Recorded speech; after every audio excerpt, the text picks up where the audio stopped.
This is yet another prediction video. In my last video, I correctly predicted that Biden would win the election. In this video, I predict that Trump will not prove any sort of systemic fraud and that Biden will successfully be inaugurated as the next president of the United States. And once again, my prediction will be correct.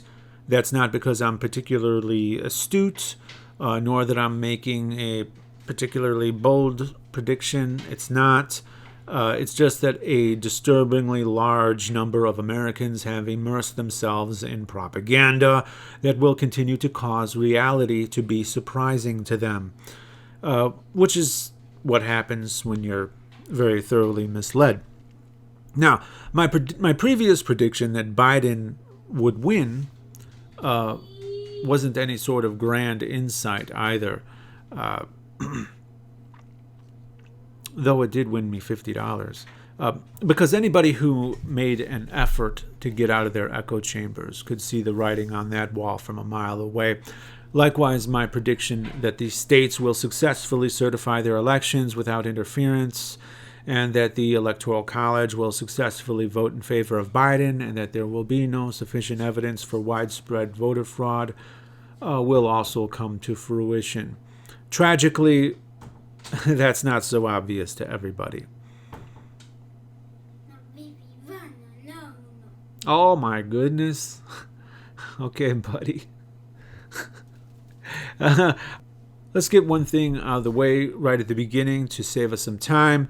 If you get the urge to respond to this video by saying anything about TDS or but Obama or but Hillary, you can save it, because you'll be ignored, because those aren't actual arguments. A guilty person cannot be exonerated by pointing at other guilty people, and attacking me in lieu of my arguments is just basic ad hominem. It means nothing. If you look at what Trump is saying and what a lot of the right wing is saying on social media, you'll notice that it's very different from what Trump's lawyers are saying in court, where their words have actual consequences. What's more, all the claims of fraud I've seen have turned out to be laughable. I'll go through a laundry list of them right now, but it basically amounts to throwing shit at the wall and seeing what sticks. One of the first ones I saw going viral was the pictures of the mail dumped by the side of the road that I reverse image searched and found actually came from 2018 from a disgruntled postal worker who walked off the job. There was another one about a postal worker caught crossing the border to Canada with a suitcase full of ballots. Well, that turned out to be 813 pieces of undelivered mail in the trunk of his car, only 3 of which were ballots, and we don't even know if they were for Trump. On the contrary, they were more likely to be Biden votes since they were mail-ins. We saw the Dominion vote glitch that swapped 6,000 votes from Trump to Biden, but that turned out not to be a glitch after all. It turned out to be human error because some worker forgot to update the software and the system caught it exactly as it was designed to, so no votes were actually wrongly counted. We saw the claim about multiple networks showing thousands of Trump votes being suddenly switched to Biden votes. And then learned that that was just a reporting error from the Associated Press where someone accidentally put the wrong number in the wrong column, and that had zero effect on the actual votes, but just the reporting of the votes, because all those networks got their info from the AP, so they all had to correct as well, naturally. So, not some grand conspiracy coordinated by the networks. We saw the violating Benson's law claims, which were terribly misapplied. Now, I'm no mathematician, and even I spotted some of their dirty tricks, like giving Biden half increments on the y-axis and Trump double increments on the y-axis of their graphs, which is a 400% difference. Essentially, you're zooming way in on Biden's graph and zooming out on Trump's graph, so that Biden's graph looks way more dramatic. Sneaky, dirty little tricks like that. If you're right, why the deception? We saw the 100,000 votes all 100% in favor of Biden, which was yet another reporting error, not affecting any actual votes. We saw the goofy graph that has become a meme showing Biden suddenly jump over Trump, while ignoring the plethora of other graphs that show Trump's line doing the exact same thing to Biden's line. But let's ignore all those, or not even look into it, because confirmation bias. Well, we saw the outrage at covering up the windows at the election center, when in fact the room was, with those covered windows, was filled to max capacity with both Republican counters and Republican poll watchers. The concern was with the protesters who were intimidating people and interfering with the count. And the windows were covered to protect the privacy of the voters as poll workers opened their envelopes. Of course, there was the lie that Republicans weren't allowed to watch, but in court, where they were forced to answer honestly, they had to admit that, in fact, they did have plenty of people representing Trump in the counting rooms. At first, they tried to call it a non-zero number of people, and the judge wasn't having any of that bullshit. I've seen a lot of their goofy affidavits from people who think they may have seen something suspicious, which, turned out to be a loud noise or a dirty look or a big man, etc. Stupid shit. You have Trump retweeting videos of poll workers picking up ballots from a drop box in LA County that people call obvious voter fraud, but that video was from November 4th, and the deadline to pick up ballots in LA County is actually November 20th. So it was 100% legal anyway. You had the ridiculous Sharpie Gate conspiracy where people thought Sharpies invalidate votes, which is not only untrue, but they were handing out Sharpies in urban Democrat strongholds. So if Sharpies actually did invalidate votes, why would they be used in Democrat strongholds, unless it was fraud committed by the Republicans? You had videos of poll workers filling out ballots and people claiming it was obvious voter fraud, when really they're just curing ballots for the scanner, like when someone fills out a ballot with a pencil and they need to darken their choices, which is something we've been doing for the last 17 years. It's clear that in those videos, there's people all around those poll workers seeing this routine activity take place and thinking nothing of it. There's even patrolling armed security. Yet in a lot of the videos I've seen from people trying to use this common practice as proof of voter fraud, what they do is they crop the video so you can't see all the other people. They cropped out the patrolling security guards and the other people watching. Very sneaky. Again, if you're right, why the deceptive practices? Why crop out the observers? We have the postal worker who thinks he may have overheard something incriminating from his boss, presented to us by none other than Project Veritas, which, in my opinion, is extremely uncredible. Of course, they set up the GoFundMe to make a quick buck off of it, but once again, when it comes to actual consequences, the guy recants while talking to investigators, and then, of course, he recants the recant when talking to Veritas again, because after all, Veritas can't hold him accountable. It's totally untrustworthy. But even if the postal worker was being 100% honest and 100% correct, it would have affected a grand total of 2 ballots. Yet that whole controversy got enormous traction on the right. And then, of course, you have all the dead people voting. Oh, the dead, so many dead people voting. It's like The Walking Dead, which we can find a few incidents of with every election, simply because not everyone has a unique name. And sometimes a living person will be confused with a dead person who has the exact same name. Hell, I don't even have a common name, and if you Google my name, you're going to get a shitload of people who have the exact same name as me. You're going to get everyone except me.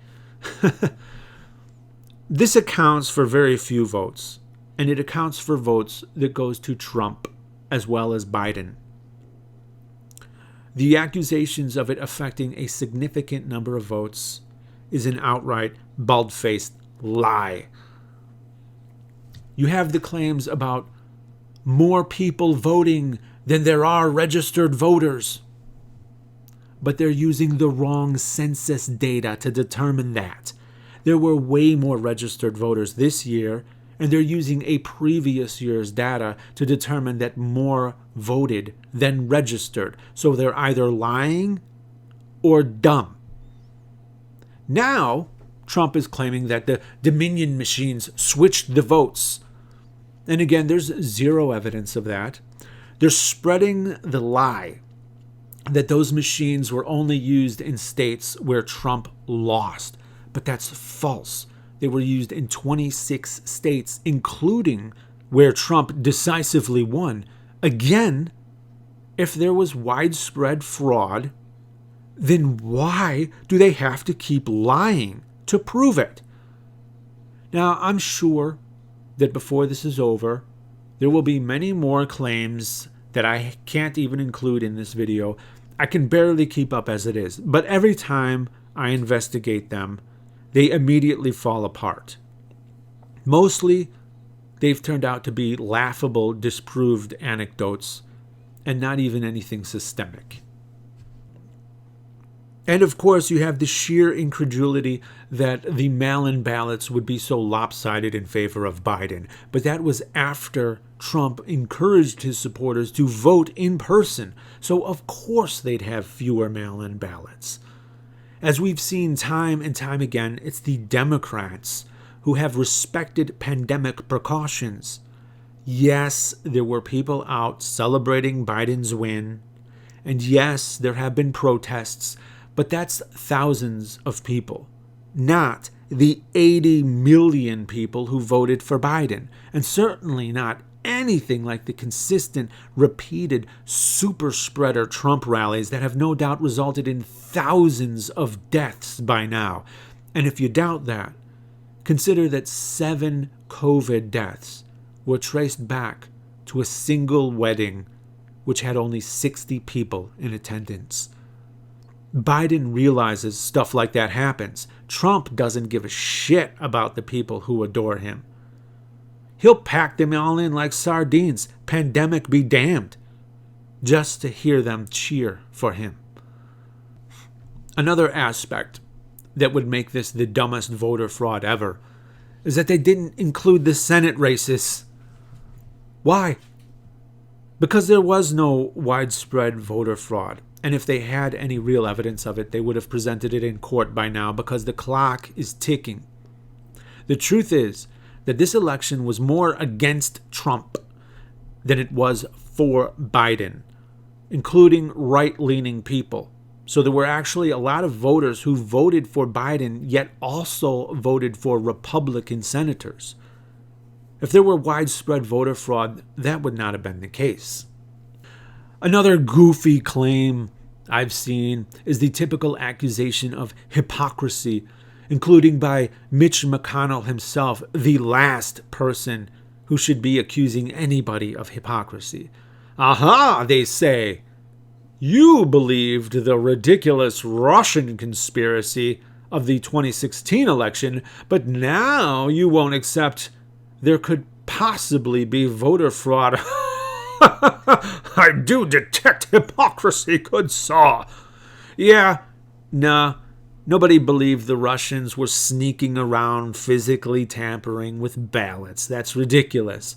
We accepted that the actual logistics of the 2016 election ran smoothly. The contention regarding the Russians was that they were constantly trying to affect social media by creating sock accounts and bots, which was true, and running ads for Trump, which was also true. That's been proven. They were also accused of hacking DNC emails, which was true. The real concern and the big controversy revolved around whether or not Trump was working with them in a coordinated effort. That is less clear to some, but in my opinion, Seeing him on camera in front of a worldwide audience, literally explicitly asking the Russians to get a hold of Hillary's emails, should warrant a little less incredulity regarding Trump's involvement in Russian meddling. If Russia or China or any other country has those emails, I mean, to be honest with you, I'd love to see them. Russia, if you're listening, I hope you're able to find the 30,000 emails that are missing. I think you will probably be rewarded mightily by our press. You know who did believe the 2016 election was fraudulent, though? Trump himself. He could not stand the thought that Hillary won the popular vote and repeatedly said that at least 3 million of her votes were fraudulent. How did he come to that determination? From where did he get this mysterious 3 million number? Simply, laughably, because 3 million is the number he was behind in the popular vote. So undermine our whole democracy just to save face. So what did he do? Well, as president, he put together a committee to investigate voter fraud in the 2016 election. And you know what they found? Nothing. And that claim quietly went away. No apologies, no reckoning. Just say whatever the fuck you want, make whatever claim you want without evidence. And when it turns out to be bullshit, just forget it and move on. Zero integrity. Well, now he's doing the same thing. Only now it's having significantly more consequences because it's undermining confidence in the actual logistics of our voting process. He's alleging a bipartisan, multi-state conspiracy so outlandish in scope and competence that it would make NASA faking the moon landing look like a child's play. You know what we do have, though? We have Trump sending out plenty of requests for money from his loyal, adoring followers. Please act now, and we'll match your donation by 1,000%. Limited time only. Fine print, 60% of your donation goes to the Trump campaign fund. If it's under $6,000, then we can use it however we want. Who matches you the 1,000%, by the way? From where does that money come? Who knows? If Trump could get a quarter of the people who voted for him to give him an average of $5 each, it would amount to nearly $100 million.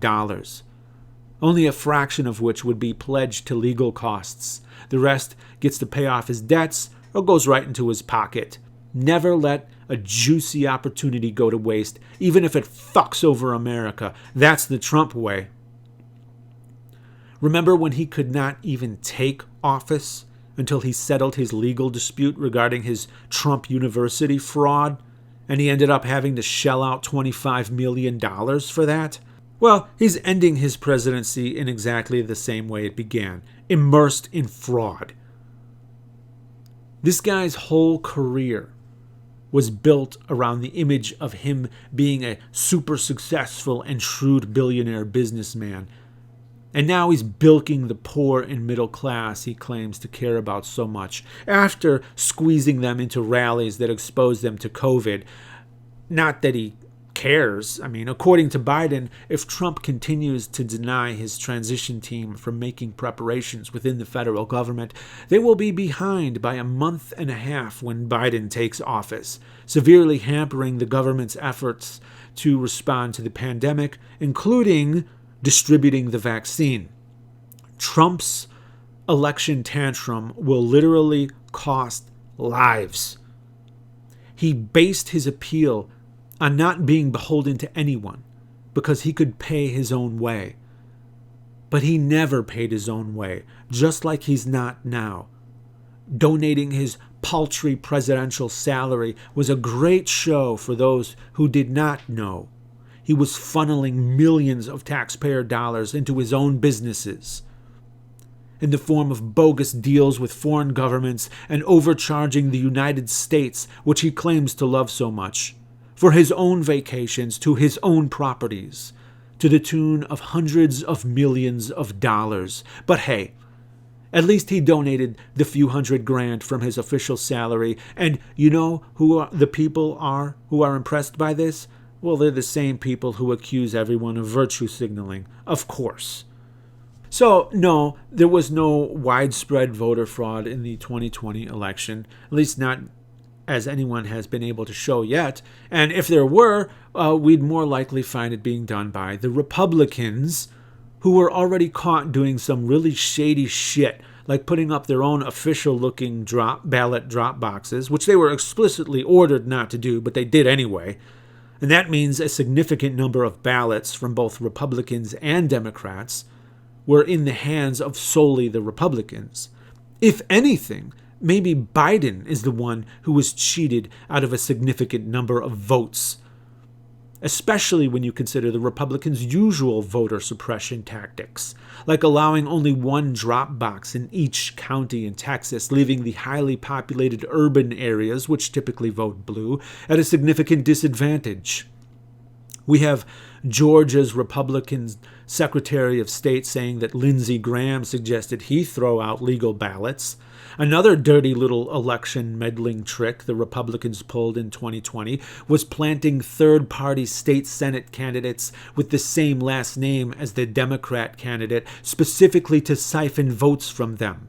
These mysterious third-party candidates had no campaigns, no fundraising, no platforms, answered no phone calls, and didn't even send in a picture of themselves, so they had to be represented by a silhouette. They falsify their addresses, lie about their identities, and a lot of these candidates' support can be traced back to the same political action committees.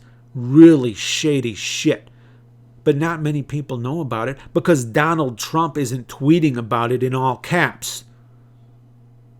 We won't even get into their other typical dirty tricks like gerrymandering because that stuff has been talked about ad nauseum. Now, if anybody had their votes stolen from them, it was more likely Biden, and this should have been way more of a landslide.